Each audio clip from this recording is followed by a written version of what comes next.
Matatag Curriculum, EPP, ICT, Grade 4. Quarter 1, Aralin 2. Online Security and Safety.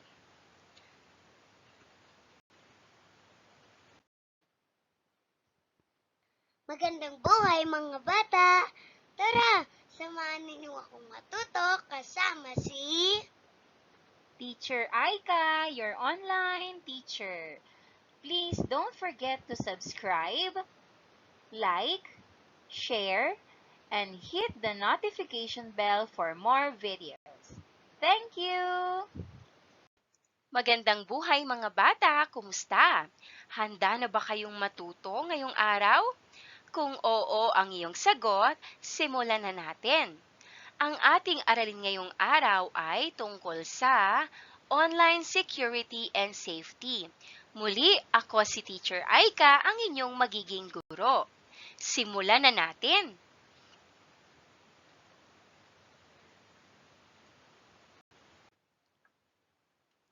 Mga kasanayang pampagkatuto. Ang mga mag-aaral ay naipamamalas ang pag-unawa sa kahalagahan, bahagi at basic operation ng computer. Mga pamantayan sa pagganap. Ang mga mag-aaral ay nakagagawa ng iba't ibang dokumento gamit ang computing device at productivity tools.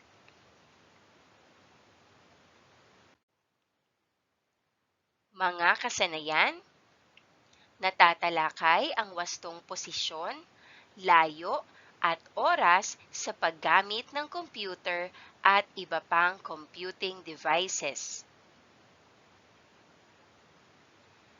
Naipaliliwanag ang mga panuntunang pangkaligtasan sa paggamit ng internet.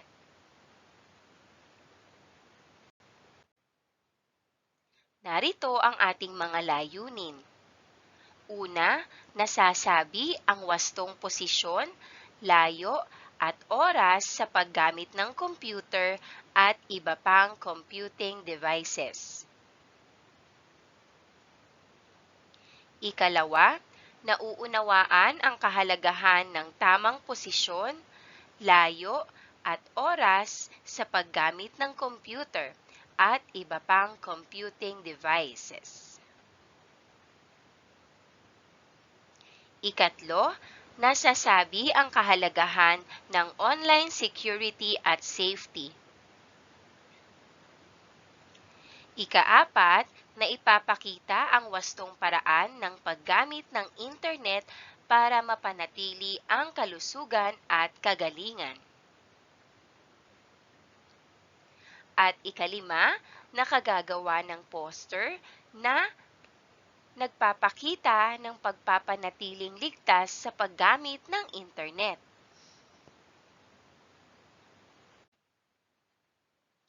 Malaki ang pakinabang sa atin ng paggamit ng internet. Sa pag-aaral, nagagamit natin ito sa pagsasaliksik ng mga impormasyon sa paksang aralin. Nakakapagpalitan tayo ng mga mensahe at nakakakuha ng mga larawan, awitin, video, at iba pang bagay na nagagamit sa pag-aaral. Subalit, may panganib na kaakibat ang patuloy na paggamit ng internet. Isa na rito ang pagkalat ng malware at computer virus. Mahalagang malaman kung ano ang mga ito, paano kumakalat at paano ito maiiwasan.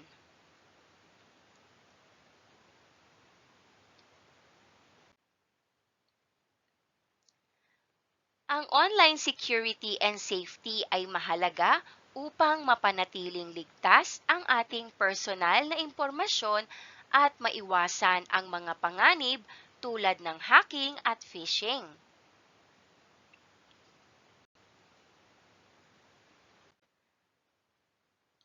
Narito ang mga katanungan na sasagutin natin ngayong araw.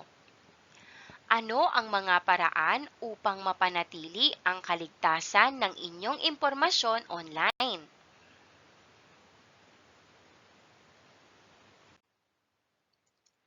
Bakit mahalaga ang paggamit ng malalakas na passwords at pag-iwas sa pagbibigay ng personal na impormasyon na hindi kilalang website?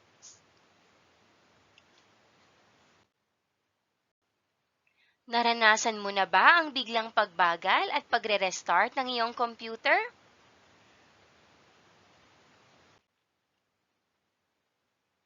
Ano ang ginawa mo nang maranasan mo ito?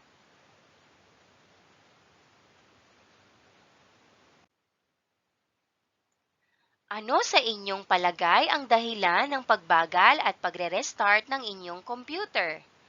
Ibigay ang mga positibong epekto ng tamang paggamit ng teknolohiya sa kalusugan at kagalingan, tulad ng access sa impormasyon, fitness, apps at mental health resources.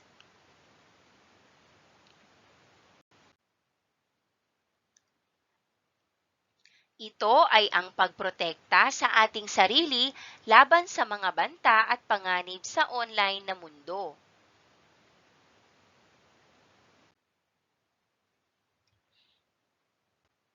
Isa-isahin natin. Number 1, malalakas na passwords o strong passwords. Ang malalakas na passwords ay mahalaga para sa iyong online privacy. Ito ay parang mga digital na susi na nagbibigay ng access sa iyong mga online account at nagpoprotekta laban sa mga hindi otorisadong gumagamit.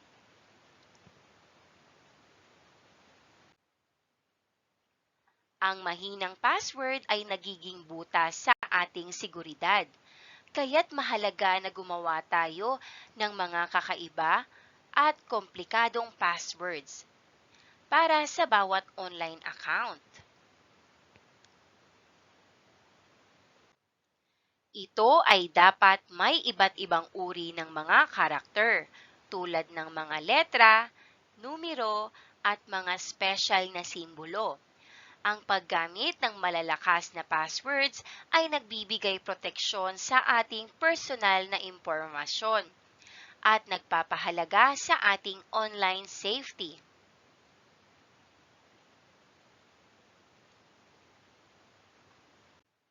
Number 2 ay ang phishing.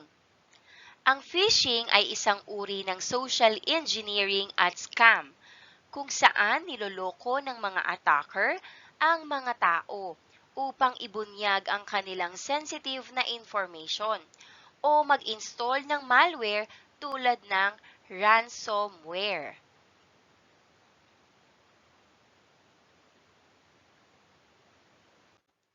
Number 2 ay ang phishing. Karaniwang ginagamit ang email spam para sa phishing attacks. Ito ay nagpapanggap na galing sa kilalang kumpanya o institusyon upang lokohin ang mga tao na magbigay ng kanilang login credentials.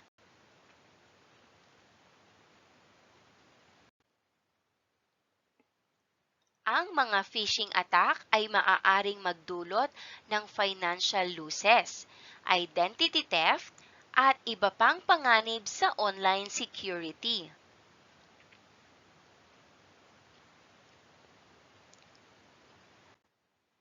Number 3 ay cyberbullying.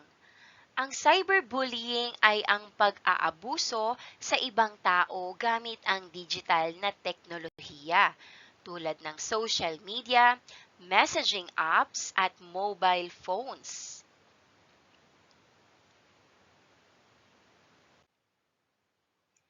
Ito ay maaaring magdulot ng mental at pisikal na pinsala.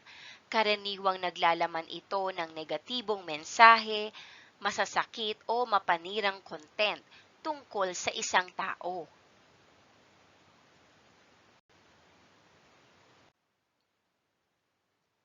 Ang mga lugar kung saan madalas mangyari ang cyberbullying ay ang social media or text messaging, online forums at iba pang online platforms.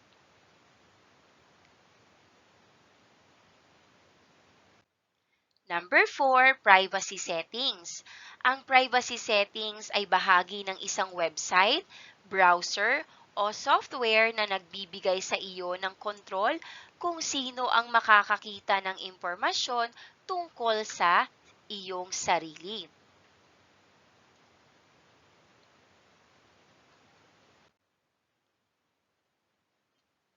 Ito ay mahalaga para sa pagprotekta ng iyong online privacy. Maaari mong i-customize ang mga setting na ito para mapanatili ang seguridad ng iyong personal na data.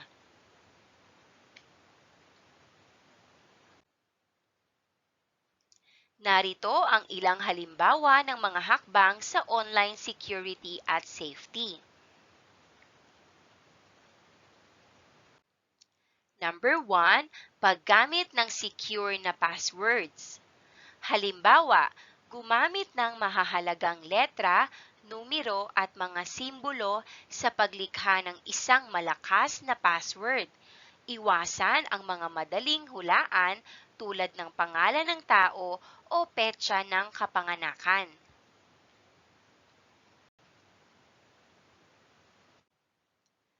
Number 2, mga antivirus at firewall. Mag-install at panatilihin ang mga antivirus software at firewall sa iyong mga device upang maprotektahan ang iyong sarili laban sa mga mapanganib na programa at malware.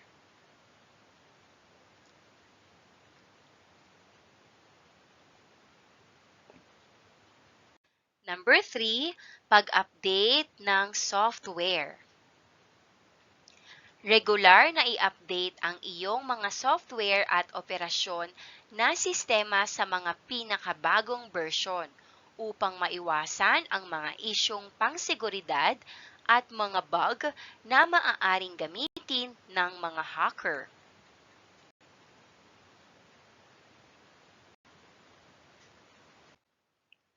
Number 4, pagsasaalang-alang sa impormasyong pribado. Mahalaga na hindi ibahagi ang personal na impormasyon. Ito ay maaaring mga detalye tulad ng buong pangalan, direksyon, numero ng telepono o anumang impormasyon sa pamilya.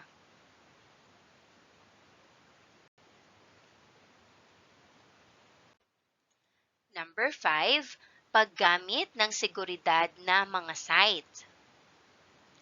Tiyaking tama ang mga website na iyong sinusundan. Nagtataglay ng SSL certificate na nakikita sa pamamagitan ng HTTPS upang masiguro na ang data na iyong ipinapasok o idina-download ay na-encrypt at ligtas mula sa potensyal na mga pandaraya. Ngayon naman, alamin natin kung ano nga ba ang malware. Ang malware o malicious software ay idinisenyo upang makasira ng computer. Sa pamamagitan ng malware, maaaring iligal na makuha ang sensitibong impormasyon mula sa computer. Ang mga halimbawa ng malware ay virus, worm o trojan.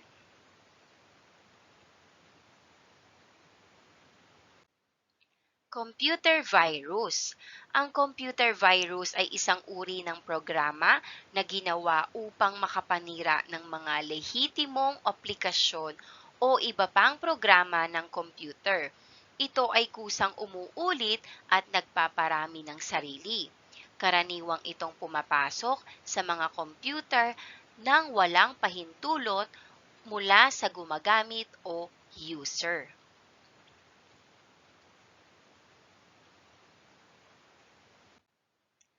Virus. Virus ay isang uri ng malisyosong programa na kumakalat sa mga computer at nagdudulot ng pinsala o abala sa mga file at sistema.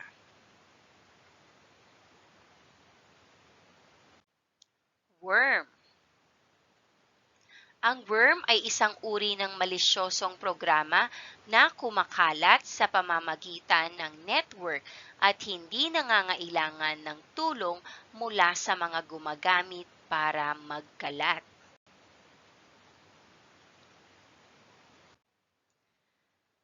Ang sumunod naman ay ang spyware.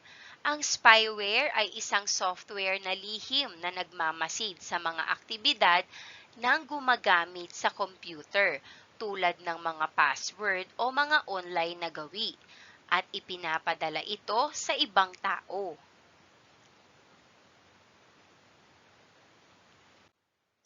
Adware. Ang adware ay isang software na nagpapakita ng mga ads o advertisement sa iyong computer, kadalasan ng walang pahintulot mo, at maaaring magdulot ng abala.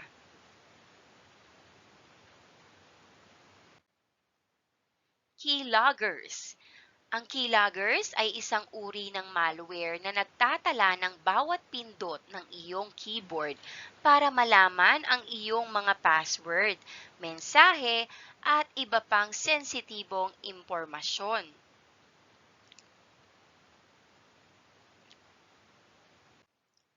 Dialers. Dialers ay mga programa na kumukontrol sa iyong modem para mag-dial ng mga mahal na numero na maaaring magdulot ng malaking gastos sa telepono.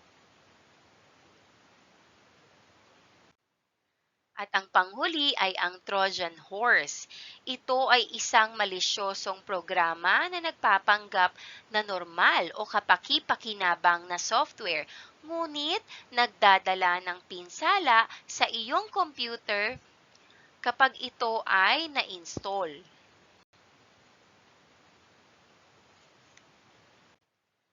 Narito naman ang ilang paraan sa pagtukoy kung may virus ang isang computer. Una, paghaba ng anyo ng computer tulad ng desktop at display. Pangalawa, hindi paggana ng antivirus software ng computer. Pangatlo, biglaan ang pagbagal ng takbo ng computer. Pang-apat, biglaang pagre-restart ng computer. Panglima, di pangkaraniwang ingay sa loob ng computer. At ang panghuli, paglabas ng error message sa binubuksang websites. Ngayon naman, talakayin natin ang digital citizenship, partikular na ang mga konsepto ng digital health and wellness at online security and safety. Mahalaga ang mga ito upang maging responsable at maingat sa ating mga gawain sa online na mundo. Sa tulong ng araling ito, matututuhan natin kung paano mapanatili ang ating kalusugan at kaligtasan habang tayo ay nasa digital na kapaligiran. Panuntunan sa paggamit ng computer, internet at email. Number 1, magkaroon ng takdang oras kung hanggang kailan maaaring gumamit ng computer at internet.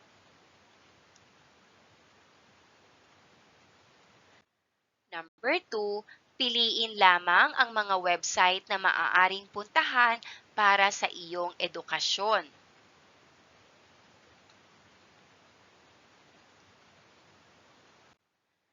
Number 3, mag-install ng internet content filter o magpatulong sa nakakatanda upang masala ang mga kapaki-pakinabang na impormasyon na maaaring ma-download o mabasa.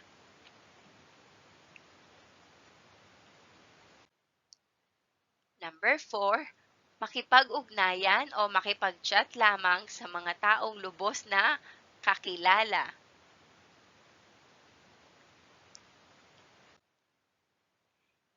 Number 5, sundin ang wastong paggamit ng mga social networking sites, email at instant messaging.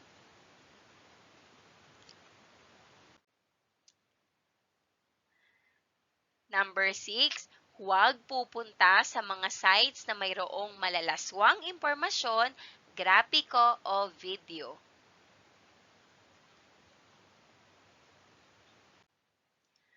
Number 7, gamitin ang computer at internet sa paaralan para sa layuning pang-edukasyon lamang.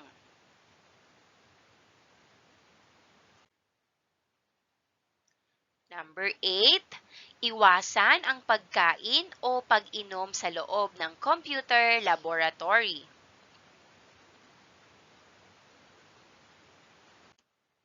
Number 9, iwasang magbigay o maglathala ng mga personal na impormasyon sa ibang tao tulad ng email address, contact number at tirahan gamit ang computer, internet at email. Number 10, gumamit lamang ng mga ligtas na search engine sa internet.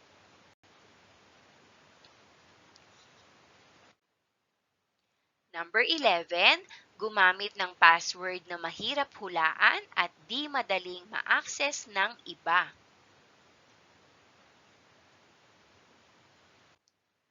Number 12, huwag ipapamigay ang password kanino man, maliban sa mga magulang.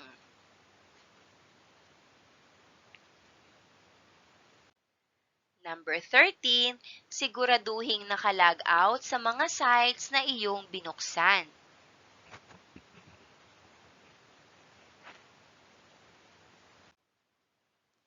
Number 14, i-shutdown ang computer kung tapos na itong gamitin.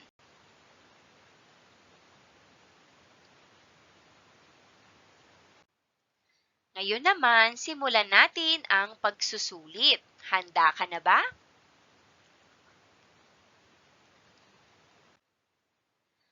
Narito ang panuto. Isulat sa kwaderno ang T kung tama ang pahayag at M naman kung mali. Number 1. Makatutulong sa mabilis na pagpapadala at pagkuha ng impormasyon ang paggamit ng mga ICT equipment at gadgets.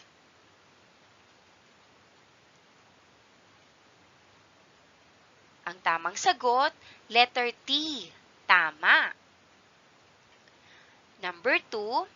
Dapat gumamit ng internet sa paaralan anumang oras at araw.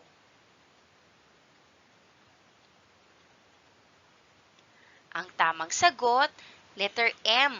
Mali. Number 3. Maaaring magbigay ng personal na impormasyon sa taong nakilala mo gamit ang internet. Ang tamang sagot, letter M. Mali.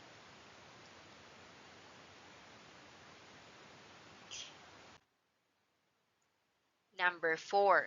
Dapat ipaalam sa guro ang mga nakita mo sa internet na hindi mo naiintindihan. Ang tamang sagot, T. Tama.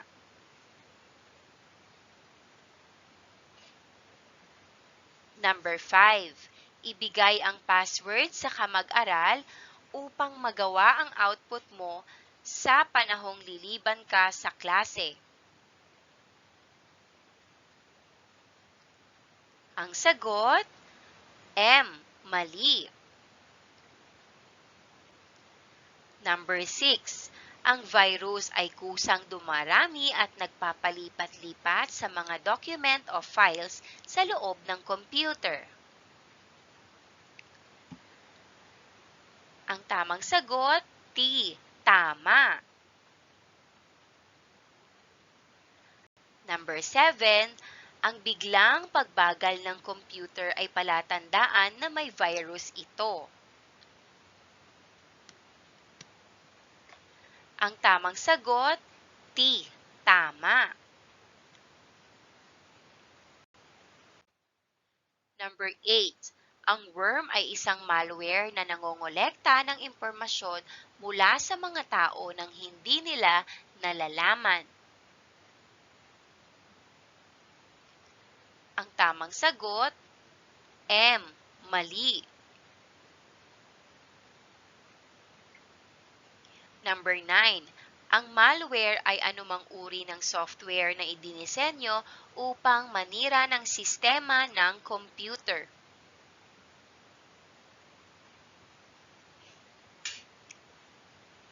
Ang tamang sagot, T. Tama. Number 10, ang Trojan Horse ay isang mapanirang programa na nagkukunwaring isang kapaki-pakinabang na aplikasyon. Ang tamang sagot, T. Tama.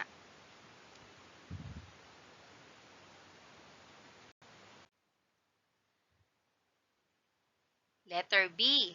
Piliin ang pinakamabuting sagot ayon sa mga dapat isaalang-alang sa paggamit ng computer. Number 11. Pagpasok sa computer laboratory, ang dapat kong gawin ay A. Buksan ang computer at maglaro ng online games. B.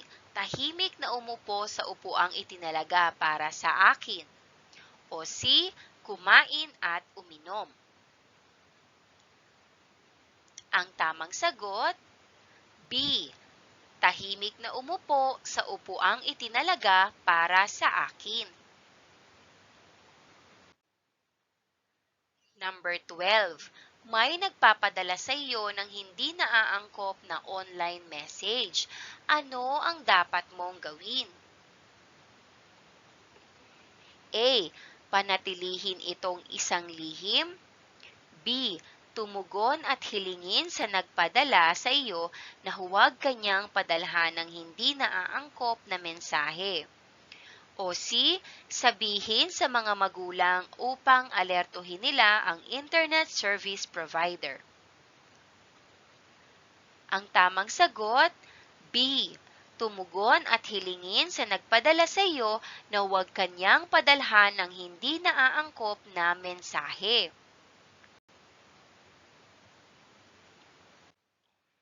Number 13. Sa paggamit ng internet sa computer laboratory, alin sa mga ito ang dapat gawin? A. Maaari kong i-check ang aking email sa anumang oras na naisin ko. B. Maaari akong pumunta sa chat rooms o gamitin ang instant messaging para makipag-ugnayan sa aking mga kaibigan. O letter C, maaari ko lamang gamitin ang internet o magpunta sa aprobado o mga pinayagang websites kung may pahintulot ng guro. Ang tamang sagot, letter C, maaari ko lamang gamitin ang internet at magpunta sa aprobado o mga pinayagang websites kung may pahintulot ng guro. Number 14.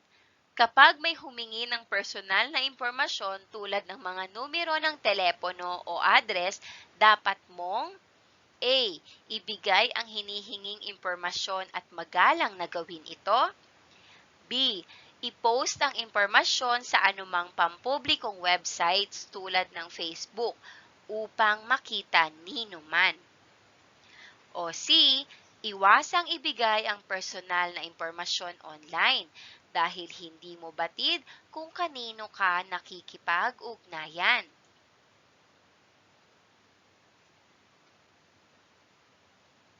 Ang tamang sagot, letter C. Iwasang ibigay ang personal na impormasyon online dahil hindi mo batid kung kanino ka nakikipag-ugnayan. Number 15.